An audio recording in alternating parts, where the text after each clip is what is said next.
الحمد لله الذي منعم علينا بنعم كثيرة.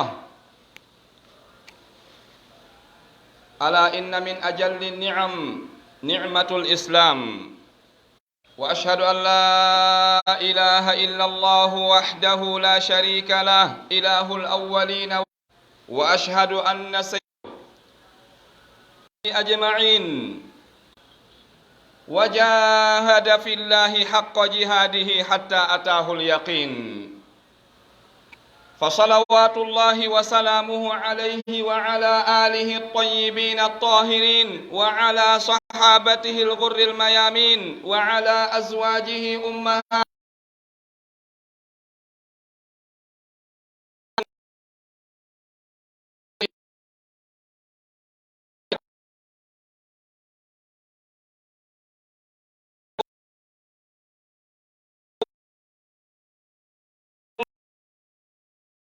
والعلن، واعلموا أن التقوى هو خير الزاد، وتزودوا فإن خير الزاد التقوى.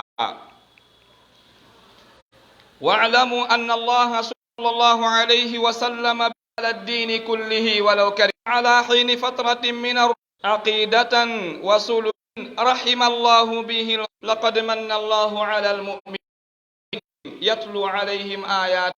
ويعلمهم الكتاب لفي ضلال مبين.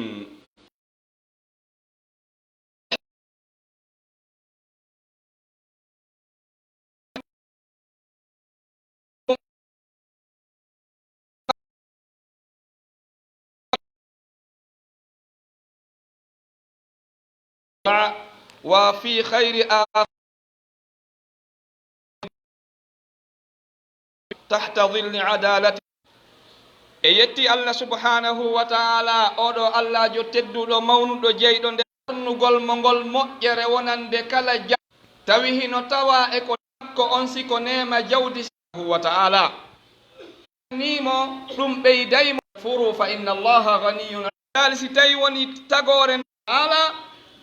ande wonde makarlanaki on o welanaka on yo o yeddumo iri on ko o tagiri on ko fiyon ɗoftomo wonon e dow nema makko on aduna ɗo, wonoyon kadi e dow nema makko on lahara. Yallah waɗi en jeyaɓe ɓe. O wi si tawi non woni o yeddimo kanko Allah haray o yarlaki yeddugol mo ngol, o weltora ɗum, o welanaka on, o yiɗana on ɗum, kono noon haray ande kanko ko yondiniɗo e moɗon on fof moɗon, Yallah subhanahu wa ta'ala dandu en jeede ɗen, haray ko yendiniɗo e tagore yeddude nden ƴettugol ɓe fof meƴƴiyaɓe jahannama, a'adana allahu minha. O wi si tawi woni en jarnimo, si tawi woni on jarnimo yardahu lakum, ko ɗum ɗo woni ko kanko Allah subhanahu wa ta'ala o welana on. O humpiti noon awa jarnuɓe ɓen ɓe jarnanali si wona hoore maɓɓe, ɓe jarnali ɓen kadi ɓe ronkali jarnande si wona hoore maɓɓe, sabu o wi'i hay gooto rondoyta ko dongal goɗɗo ñalande darngal. Mo aroyi ka Allah subhanahu wa ta'ala tawi hino rondi dongal, tawi wona dongal ngal Allah subhanahu wa ta'ala ɗaɓɓirnomo yo rondo ngal, Allah daali wa sa'a lahu yawma alqiyamati himla. On ɗon bonanimo ñalande darngal dongal ngal o rondi. Ko honɗum no wonata sabu ha neɗɗo rondo dongal, hara wona dongal ngal Allah subhanahu wa ta'ala ɗaɓɓirimo ngol, ko ɗurnagol ndeɗo deftere Allah subhanahu wa ta'ala, ɗurno hadiseje nelaɗo ɗen sallallahu alayhi wa sallama, salo wonde ɓawo ɗum ɗo, salo tabitude e hoore sunna nelaɗo sallallahu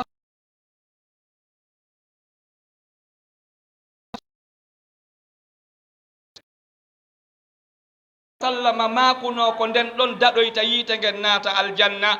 ɓe maaki alyahuda ɓen feccike pecce 70 ɓe maaki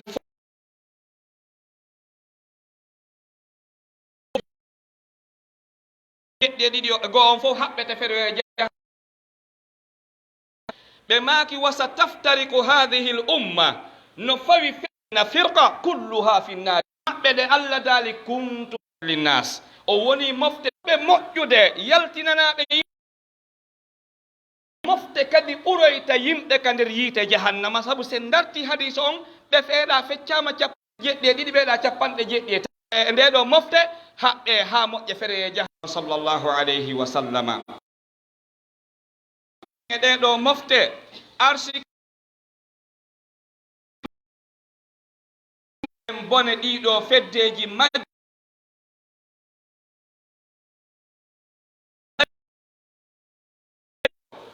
suɓike mo teddinimo ɓurnimo e ɓiɓɓe adama ɓen fof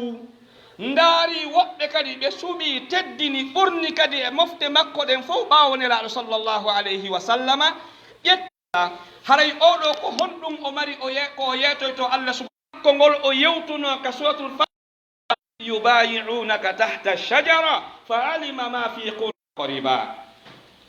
ayno e nelaaɗo sallllahu alayhi ɓe fokkiti naatoygol makka mushrikina ɓen sakkiɓe allah wi tawanoɓe ɗon ɓen fof o welama e maɓɓe ndaare hikma allah subhanahu wa taala on nden ñande tawi abdoullahi bun ubay bun salul e groupe muɗum hay goto tawaka ɗon ndaare hikma allah subhanahu wa taala on joni ko honɗum wiwɗon si allah wi'i wondema allahu anil muminin allah welama e gomɗinɓe ɓen ɓe fof yoɓe wontirɗa an hiɗa dari ɗo e wiwgol kaari yedduno allahumma al'an fulan allahumma al'an fulan allahumma al'an funal allah no wiideto radiyallahu anhu wa anta taqulu allahumma al'an fulan an e allah subhanahu wa taala ko hombo desidata haray ko hombo desidata ko ñalande dargal si fottoyama ton amara konngol si wona allah subhanahu wa taala jonnuma la yatakallamuna illa man adina lahu rrahmanu wa qala sawaba ko ɗum waɗi si goɗɗo ɗaynima ɗo wi menen arnata kamen ɗo humo ɗo wonen ɗo si allah jaɓi siɗa bonni min ƴetti si tawi ɗum ɗo ko keferankakuɗi min ƴettanima wonen ɗo wa qala alladina kafaru lilladina amanu ittabi'u sabilana walnahmil khata heferaɓe ɓen kadi wowluno kanko sunna e sunna heferaɓe ɓen wi'ugol goɗɗo jokku men e ko min woni kon si tawi ko gonga en sendoyay moƴƴere nden si tawi ko perdi si tawi ko keferankaku haray min ƴetti haray an a rondoyta ko minen rondoyto allah daali wa qala alladina kafaru ɓeɗo yedduɓe ɓe wi lilladina amanu wonande ɓeɗo gomɗinɓe ittabi'u sabilana jokke lawol amen ngol wonon e ko min woni kon wal nahmil khatayakum min rondanto on bakkatuji moɗon ɗin allah daali wa ma hum bihamilina min khatayahum min shay innahum lakadibun ɓe wonali ko ɓe rondoytoɓe immorde ma e bakkatuji ɓeɗo ɗin hay e hunde allah wi wurin he tertoɓe wurin ko fenoɓe ni musidɓe julɓe tedduɓe haray neɗɗo fof neɗɗo ko faggitoto kon yo ndaaru siko ɗum nelaɗo sallllahu alayhi wa sallam faggitino yo ndaaru si tawi ko ɗum aboubacry siddiq sa faggitino yo ndaaru si tawi ko ɗum seydna oumar seydna ali seydna ouhman radiallahu anhum ajmain si tawi woni ko ɓeɗo faggitino kon ko ɗum kanko kadi woni o faggitade ko waɗin jaɓuɗa saliɗa hadiseje nelaɗo ɗen e ayeje alqurana ɗen irritike ɓeɗo kanko moƴƴuɓe no tawa e hadi ayeje irritiɗe ɗen allah subahana taala ɓeɗo ñande lakad radiyallahu anil muminina tawi ɓe hino tawa ɗon allah dalika wassabiquna al awwaluna min almuhajirina wal ansar walladina ittaba'uhum bi ihsanin radiyallahu anhum ɓe hiɓe tawa ɗon kadi tawanoɓe gaswat badre ɓen fof ko al kubra tawanoɓe ɗon ɓen fof allah subahana taala foduno o yaafikeɓe o naadayɓe aljanna ɓe hiɓe tawa ɗon nelaɗo kañum kadi ma koye alaykum bi sunnati wa sunnati khulafai rachidin almahdiyin al arbaa addu alayha binnawajir nelaɗo maki mi yamiri on sunna an on min nelaɗo sallllahu alayhi wa sallama e sunna nelaɗo on e sunna nayo lontotoɓe lam ɓen ɓawode mi feƴƴini jaɓuɗa saliɗa yiɗuɗa añuɗa welaɗa a welaka ɓawo nelaɗo feƴƴini ko aboubacry ni siddiq lontino ko wi kon no ƴette ka dina gollitire ko nelaɗo maki ɗum wa kadalika seydna oumar radiallahu anhu ko on kadi wi kon no tawa ka dina tippude hadise nelaɗo on kayɗa goɗɗo no wawi uddutude hunduko muɗum ha ko ɓaaro ɓay o wi ɓeɗo ko he ɓaaro o wiya wona ɓe lontino ɓawo nelaɗo goɗɗo no wawi ɗum ko wawɗa ko wowlugol ko faalaɗa kon kono a wawa wide wona ɓe lontino ɓaawo nelaɗo noon maako no nayo lontotoɓe lam ɓen simi feƴƴini si ɓen ɗon waɗi goɗɗum ka diina min mi waɗali nelaɗo ma tawi min mi waɗano ɗum mi accano ɗum no waɗede nelaɗo ma ki ƴette golletiren ɗum kadi kaka diina jeeya ɓe hino tawa ɓe musidɓe julɓe tedduɓe haaju ɓe no e ko goɗɗo wiyata ɗo Allah huɗi ɓe yo Allah naaduɓe yiite jahannama ma ɓe hino ka nder yiite jahannama bal joni heɓike woɓɓe si ɓe naaday goɗɗo ka diina maɓɓe ɓay ɗum ɗo wona diina Allah ko diina maɓɓe si ɓe naaday goɗɗo ka diina maɓɓe ko ma wiya ashhadu an la ilaha illallah wa ashhadu anna muhammadan rasulullah wa ashhadu anna aliya waliyallah wa ashhadu anna ababacre wa umar wa uthman wa afsa fi nnari inna lillahi wa inna ilayhi rajiun wallahi na hottagol mi wowla mi woni koko tawata miɗo yi'irde gite an ɗen ka réseau sociaux ji ko woni e waɗude an a naati diina o tuma jaɓuɗa moƴƴuɓe nesomaki hayrul quruni qarni thumma alladina yalunahum thumma alladina yalunahum ko ɓuri moƴƴude e yirdeji ɗin fof ko yirde an nden minnelaɗo sallllahu alayhi wa sallam ɓeno tawano ɗon ande uddutuɗa hunduko ma ko Allah waɗanma ko nafora maaro jantora inde Allah ha ko ɓaari darɗa wiɗa wonde maɓɓe ɗo hiɓe ka nder yiite jahannama Allah daali wa azwajuhu ummahatuhum an a wakkili ka nene ma yo natoy ka aljanna ɓaynami wowɗu ɗum ko aya qur'ana an a wakkili ka yumma ma yo natoy ka yiite jahannama Allah daali sonna in kunta musliman fa aisha ota ummuk wa hafsa ummuk si tawi ko a gomɗinɗo nene aisha ko nene maɗa si tawi ko a gomɗinɗo nene hafsa ko nene maɗa ande heɓuɗa courage wigol nene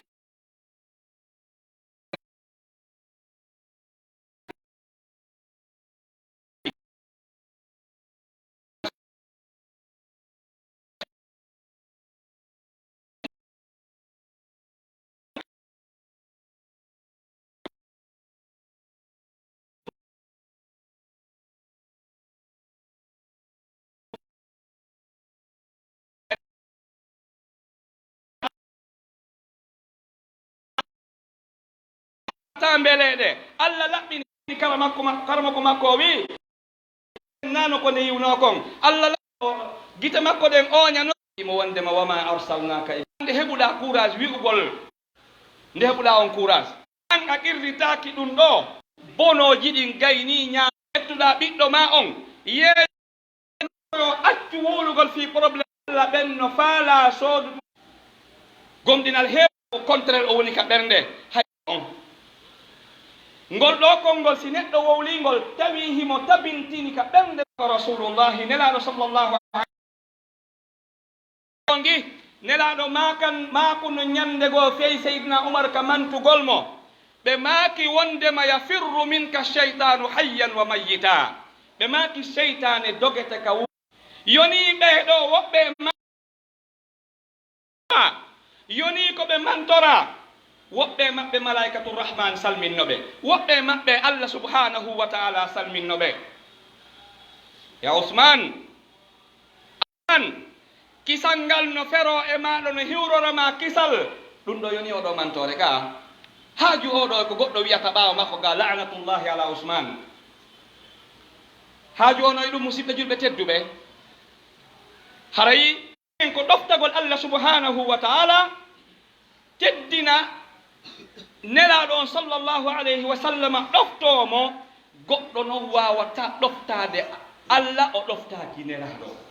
goɗɗo wawata ɗoftade nelaɗo o ɗoftaki sahabaɓe nelaɗo ɓen sallllahu alayhi wa sallam ƴettuɓe wonkiji muɗum ɗen e jawle muɗum ɗen yeeyi ha Allah wi soodi yahe suratu tawba ɗaɓɓi ton Allah dal inna allaha ashtara min almuminin anfusahum wa amwalahum bi anna lahumul janna Allah sooditi wonkiji gomɗinɓe ɓen e jawle maɓɓe ɗen o sooditi ɗum ene ko fi honɗum o sooditiri ɗum bi anna lahumul janna wondema hino wodani ɓe aljanna fi honɗum Allah jonniri ɓe aljanna ko ɓaytum ɓe waalino ɓe ɗaani ko ɗum tun no arde yeeso ɗon yuqatiluna fi sabilillah heɓe haɓude fi dina Allah kan no avancira woɓɓe ƴetti jawle muɗum nden fof jonni Allah subhanahu wa ta'ala ndaren seydna umar radiallahu anhu e seydna aboubacry ñande goo nelaɗo sallllahu alayhi wa sallam landi jawdi ko waɗire jihadi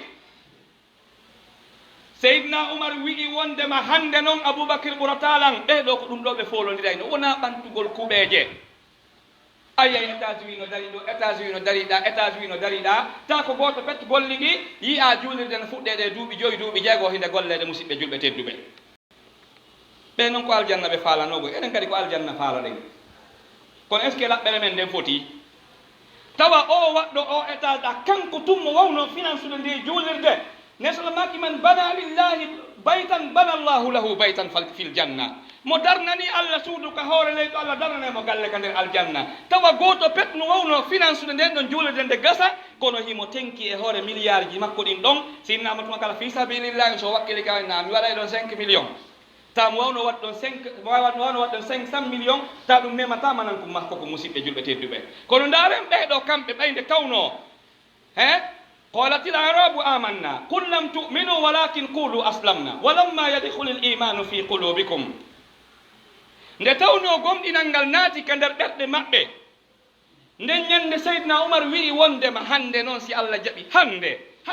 aboubacry ɓuratala o yewi fecco e jawdi makko ndi fof o ari o jonni feccindi ɗiɗi afwan o feccindi ɗiɗi o ƴetti feccere goo acci ka ɓeygure makko toon o ƴetti feccere goo addi o jonni nelaɗo sallllahu alayhi wa sallama nelaɗo maki mada tarakta li ahlika kono accanɗa ɓeygure maɗa nden o wi mi accisi waɗum ɗo kadi no toon fecce hakkude ɗum feccere ɗum ɗo hino toon seydna aboubacry radiallahu anhu mooɓidiri dendalangal ko marno e jawdi kon fof o ari o jonni nelaɗo sallllahu alayhi wa sallama nelaɗo maki mada tarakta li ahlika kon accanɗa ɓeygure maɗa nden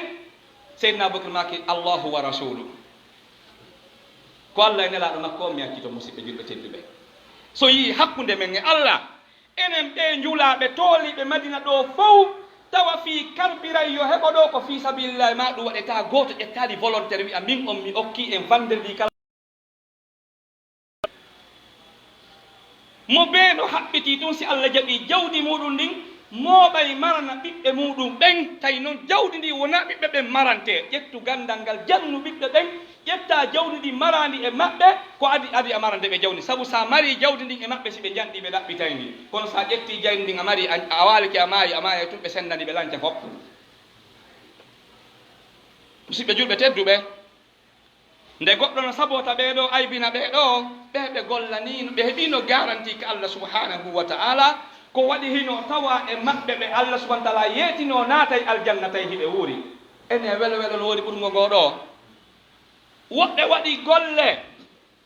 ɓe financi fi l'islamu ha allah subahana taala nesano maaki wondema lorrata hande kadi kaari ko waɗi ɓaawo hande kala ko faala o yo waɗu hande kadi kala ko waɗi lorratamo ma darra ousmane ma faala bada al yawm lorrata ousmane kala ko waɗi ɓaawo hande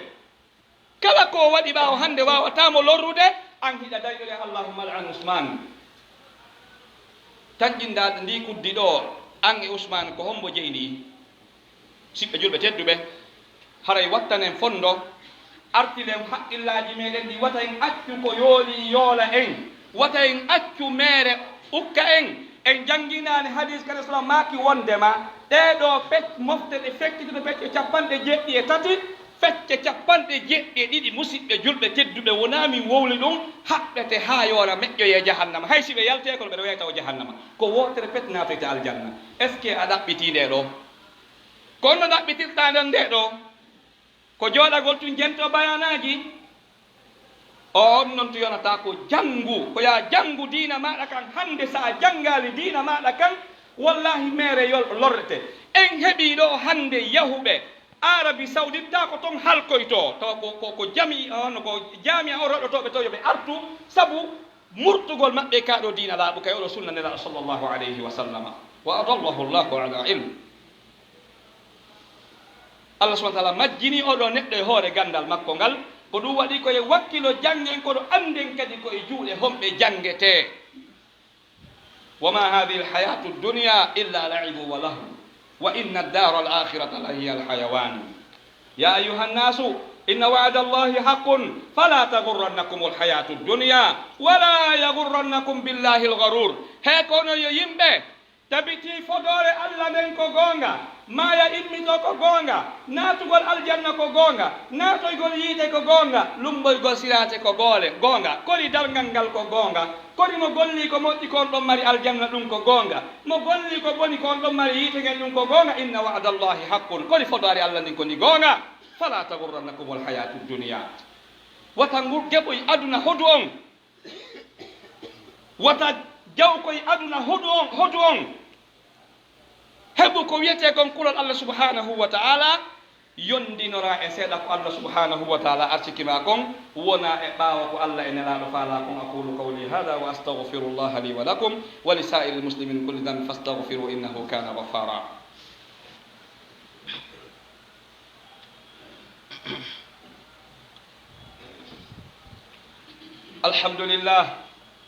الحمد لله رب العالمين والعاقبة للمتقين أشهد أن لا إله إلا الله وحده لا شريك له وأشهد أن محمدا عبده ورسوله يتي الله سبحانه وتعالى نيمين دين ديدو نيما جي مولانا إن توا نيما برتو مونو ديمو الله سبحانه وتعالى نيمين رين كوكو يتي الإسلام كو سابونون دندنانغال كو نيدو أمو بكم si tawi woni o wattali l'islamu nder ton ko perdi wontanta mo ñalande dalgal musidɓe julɓe tedduɓe hay fi noon hande tagore nde weltindike fiyoɗo l'islamu yaakitoyi l'islamu o wi'ugol tummin komi julɗo yaha juuloya ɗum ɗon tu wawata yonde janngugol kaɗo diina maɗa andaka fiya andu ko hombo teddinte ko hombo yawete ko hombo aybinte ko hombo mantete ɗum ko farilla e maɗa fiya andu ɗum ɗo musidɓe julɓe tedduɓe si tawno si goɗɗo moɓino jawdi tawi l'islamu ala ton o daɗayno qaruna daɗayno allah tigi okkorimo jawdi ha haawi jawdi makko ndin allah daɗi ma inna mafatihahu latanuu bil usbati ulil quwa allah humpiti wondema caabije magasin ji jawdi makko ndin ko sagataɓe jooɓiraɓe doole hawtitayno ƴetta caabije magasin ji jawdi makko ndin id qala lahu qawmuhu la tafrah ta welto weltare bewre allah yiɗa ɗum ɓe wi'imo kadi wabtagi fima ataka llahu dara nane ko allah wiyaali wabtagi ma ata allah wiya ƴettu ko allah hokkuma ko laɓɓira ɗum ko ƴenni ndaaru seeɗa e ko allah on okkorma ko laɓɓa galle ɗen kalakira kono o saɗi ko hon wonno résultat makko on ko mutugol ka leydi ɗo ha ñande dargal ngal dari ñande o ñande o mutay cuɓal ha ñande dargal ngal dari musidɓe julɓe tedduɓe hare alanema mawnuɗo hewti ko wiyete ko l'islamu ko ɗum waɗi hiɗen nodda jama on hiɗen nodda julɓe ɓen e wakkilagol daranagol oɗo l'islamu ɓeɗo sahabaɓe tedduɓe woɓɓe maɓɓe naatuno l'islamu tawa koɓe patron ɓe maayi koɓe miskinɓe sabu dépensugol islam kono kamɓe mission maɓɓe on o timmi par ce que allah winoɓe radiallahu anhum woɓɓe maɓɓe allah wiɓe naata e aljanna hiɓe wuuri ɓe yeeta ɓe naata e aljanna hiɓe wuuri musidɓe julɓe tedduɓe haray so yii ɗiɗo piiji sukaɓe meɗen ɓen no murtirde hande sabu geɓoy aduna sabu fiyoɓe bakko tun e avion wi ɗo inne ɓe naɓete nokkel kaari ta ko ɗum objectif maɓɓe on haray wattanen fondo arten ɓe allah subhanahu wa taala yanñani ɓen yoɓe artu e kaaɗo diina allah subhanahu wa taala ɓe tambito ka musidɓe julɓe tedduɓe ɗe juulirɗe ɓe wonɗen e yiwde no darne ka meɗen gaaɗe e boyli ase ka meɗen gaaɗe ene hiɗen tanƴini ɓe arabuɓe wonɓe darde ɗum ɓe ɓuuri en jawdi no woodi maɓɓe wallahi musidɓe julɓe ko e salaire hum maɓɓe kumɓe wone si ɓe yoɓama lewru kala ɓe ƴetta seeɗa ɓe walnaɗa to kala ɓe ɓa ɓe ƴetta seeɗa ɓe lalnaɗa lande ustat hafisi so en kamɓe humpiti moƴƴi hafidahullah tuma yoni coggu juulirde o tawa ko ɓe mari ɗon kono no ɓuri manan kum maɓɓe kum ɓe nodda gaɓa enen koye walleteɓe tum ɓeyna awa darne men ɗon ka juulirde gaste darnede siɓe julɓe tedduɓe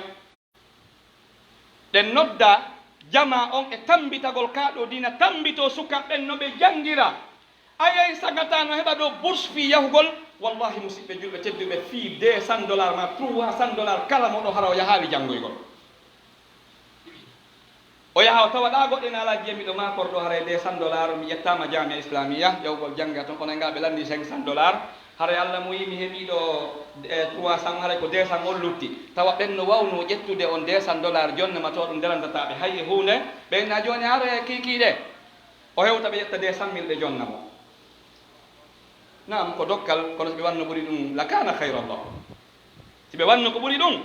haray no ɓurnoɓe moƴƴande par ce que haray ɓe tambitiki diina kan